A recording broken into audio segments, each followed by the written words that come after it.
क्या आपको पता है द फैमिली मैन के मनोज वाजपेयी द बॉयज के यूनिवर्स में अपना ये फेमस डायलॉग कभी नहीं मार सकते। अगर आपने द बॉयज के सीजन 3 का पहला एपिसोड देख लिया है और अगर आप एक मीम लवर हो तो ये जोक आपको बहुत ही अच्छे से समझ में आ जाएगा। अगर नहीं आया तो कमेंट बॉक्स में जरूर पूछ ले, कोई ना कोई मीम लेजेंड इसका जवाब जरूर दे देगा। सो द बॉयज का 6th एपिसोड फाइनली आज लाइव हो गया और आपको तो पता ही है कि द बॉयज कहां से शुरू हुआ था। ह्यूई की नई जॉब लग चुकी है, स्टारलाइट काफी कुछ बक चुकी है और हमारे होमलैंडर भाई साहब की तो पूरी तरीके से हट चुकी है। पर द बॉयज की खास बात तो यही है कि इसके मेन कैरेक्टर्स का जलवा तो होता ही है, पर इसके साइड रोल वाले भी समय समय पर काफी बड़े बड़े धमाके कर जाते हैं। जैसे इस सीजन के फर्स्ट एपिसोड के शुरुआत में ही द बॉयज के यूनिवर्स का एंटमैन मींस टर्माइट ने तो बिल्कुल जी फाड़ शुरुआत कर पूरे शो का मोमेंटम ही अपने ओर कर लिया। और जहां लोगों को होमलैंडर की बात करना था वहां लोगों ने ये बात करना शुरू कर दिया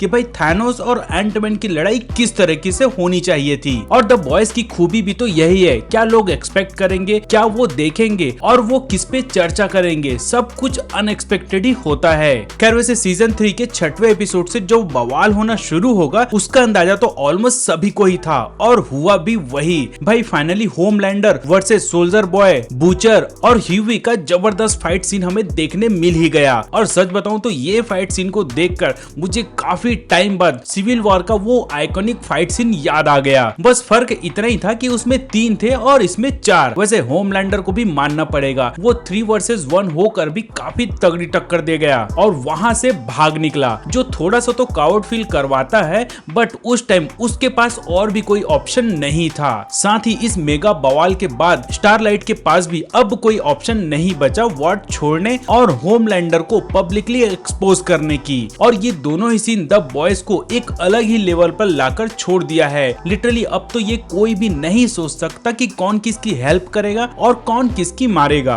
वैसे इस एपिसोड में तो फाइनली होमलैंडर की पूरी तरीके से वाट लग चुकी है। उसके अंदर का डर इसके फर्स्ट सीन से ही बाहर आ जाता है जब सीसीटीवी में वो सोल्जर बॉय को देखता है, और उसी डर से जब वो अपने टीम को मजबूत बनाने के लिए ब्लैक नॉर पे भरोसा जताता है तब वो भी वहां से ट्रैकिंग चिप निकालकर फरार हो जाता है, जिसका सीधा मतलब तो यही है कि सोल्जर बॉय को पकड़ाने में इसका भी हाथ है। और इससे पहले कि सोल्जर बॉय उसे ढूंढ ले वो वहां से निकल लेता है, जिसके बाद होमलैंडर अब इतना अकेला पड़ चुका है कि उसे समझाने वाला भी वो खुद ही था। वैसे ये एपिसोड था तो बहुत ही ज्यादा इंटेंस, चाहे वो किमिको और लिटिल लीना के गुंडे का फाइट सीन हो या फिर ए ट्रेन का ब्लू हॉक को मारने वाला सीन हो, सब कुछ बहुत ही ज्यादा टेरिबल था। बट इन सब के बावजूद द बॉयज में आपको पेट पकड़ के हंसने का मौका ना मिले ऐसा तो हो ही नहीं सकता। और इस एपिसोड में ये मौका मिलता है TNT की हीरोइज्म पार्टी में, जिसको शायद खुलकर कोई भी डिस्क्राइब नहीं कर सकता। इस सीन को देखकर मैं यही सोच रहा था कि एक होता है डर्टी माइंड, फिर आता है बहुत ही ज्यादा डर्टी माइंड और उसके बाद आते हैं द बॉयज के राइटर्स। भाई क्या क्या सोच लेते हैं। खैर एनीवेज वैसे मुझे अब ये लग रहा है कि आगे हमें बस इंटेंसिव सीन्स और मेगा फाइट्स ही देखने मिलेंगे, क्योंकि इसके बाद बस 2 ही एपिसोड बचेगा, जिसमें एक एपिसोड तो बस सोल्जर बॉय वर्सेस होमलैंडर ही होने वाला है और इस फाइट का विनर ही डिसाइड करेगा कि द बॉयज का सीजन 4 किस पे डेडिकेटेड होगा। यस, द बॉयज का सीजन 4 भी ऑलरेडी प्रोडक्शन में है और जिसका अनाउंसमेंट ऑलरेडी हो चुका है, जिसके कारण द बॉयज के फैंस के बीच एक अलग ही एक्साइटमेंट है। वैसे फिलहाल तो अगले 2 एपिसोड के लिए मैं पर्सनली काफी एक्साइटेड हूँ। तो आज के इस वीडियो में फिलहाल इतना ही दोस्तों,